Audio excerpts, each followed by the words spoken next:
ඔයාලා දන්නවා මේ වෙන විට ලංකාවේ ගොඩක් අහිංසක ජනතාව වර්ෂාපතනය නිසා පීඩාවට ලක් වෙලා ඉන්නවා කියලා. ආයෙත් මේ වගේ විපතක් මගේ රටට සිදු නොවේවා කියා අපි හැමෝම ප්‍රාර්ථනා කරමු.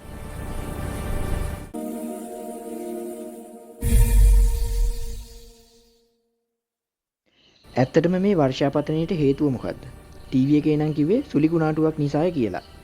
ඇත්තටම මේ සුළි කුණාටුවයි වර්ෂාවයි අතර තියෙන සම්බන්ධය මොකද්ද? අපි මේක ගැන හොයමු.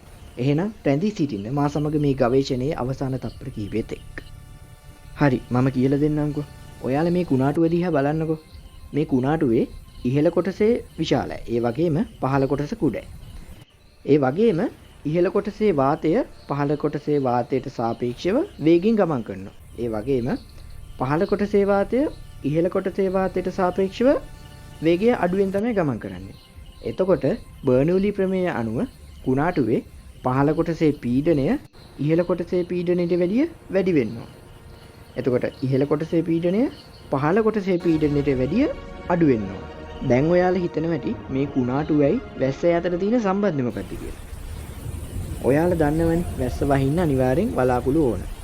එතකොට මෙච්චර වහින්න තරම් වලාකුළු වල මෙච්චර වතුර තියෙද? නෑ. එහෙනම් කොහොමද මෙච්චර වතුර ආවේ කුණාටුවේ? ඒ කොහොමද? මෙහෙමයි.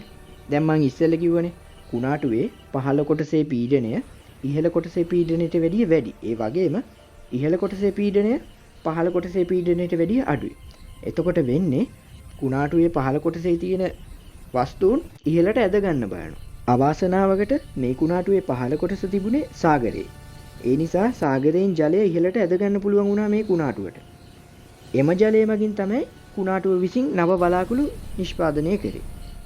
ඒ හේතුව නිසා තමයි වර්ෂාව මෙච්චර දරුණුනේ. හරි, දැන් වීඩියෝ එකේ අවසානයේට ඇවිල්ලා තියෙන්නේ. ඔයාලට බර්නූලි ප්‍රමේය ගැන සමහර කට්ටිය ඇති දන්න අය, දන්නේ නැති කට්ටියත් ඇති. ඒ කට්ටියට දැනගන්න ආස නම් මෙන්න මේ වීඩියෝ එක බලන්න. හරි, එහෙනම් තවත් මේ වගේ වීඩියෝ එකකින් හමු වෙමු. ඔයාලට ජය වේවා.